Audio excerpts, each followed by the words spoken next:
Right time, right decision ఎందుకు మనం తీసుకోలేకపోతున్నాం? So సరి అయిన సమయంలో సరి అయిన నిర్ణయం తీసుకోకపోవటం.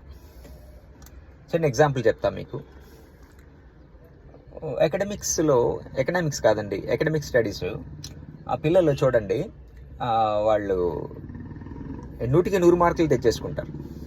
అదే కాంపిటేటివ్లోకి వచ్చేటప్పటికి 100కి 30-40 మార్కులు తెచ్చుకోవడానికి కూడా ఇబ్బంది పడతారు. అంటే ఏంటి ఇక్కడ? అనలైటికల్ స్కిల్ లేకపోవటం. సో 100కి 100 మార్కులు తెచ్చుకున్న వాళ్ళు మేధావులని మనం అనుకుంటాం. They have knowledge. వాళ్ళు కొద్దిగా ఆ పర్టికులర్ సబ్జెక్ట్ మీద నాలెడ్జ్ ఉంది, విజడం లేదు వాళ్ళకి. సో అలాగే మనం సరి అయిన సమయంలో సరి అయిన నిర్ణయం ఎందుకు తీసుకోలేకపోతాము అని అంటే, ప్రధానంగా సమస్య పరిష్కార సామర్థ్యం, అంటే ప్రాబ్లమ్ సాల్వింగ్ ఎబిలిటీ అనేది లేకపోవటం వల్ల. సో ఇది ఎలా వస్తుంది సార్ అని అంటే, ఒకటండి, మనకి ఎమోషనల్ బ్యాలెన్స్ ఉండాలి. ముఖ్యంగా మన ఉద్వేగాలపై మనకు నియంత్రణ ఉండాలి. ఎప్పుడైతే ఎమోషనల్గా మనం బ్యాలెన్స్గా ఉంటామో, సరైన నిర్ణయాలు తీసుకోవడానికి మన మనసు సిద్ధంగా ఉంటుంది. ఎమోషనల్గా మనం డిస్టర్బెన్స్లో ఉన్నాం అనుకోండి, సరైన నిర్ణయాన్ని మనం తీసుకోలేం.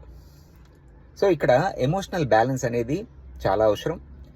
అదేవిధంగా ప్రాబ్లమ్ సాల్వింగ్ ఎబిలిటీ మనకు పెరగాలి అని అంటే, చిన్న చిన్న సమస్యలు వచ్చేటప్పుడు ఇతరుల సలహాలు సూచనలు కాకుండా మనం ఎంతవరకు వాటిని పరిష్కరించుకోగలం అనేటటువంటి మన స్వీయ సామర్థ్యాన్ని పరీక్షించుకోవడం కోసం మనం ప్రయత్నించాలి.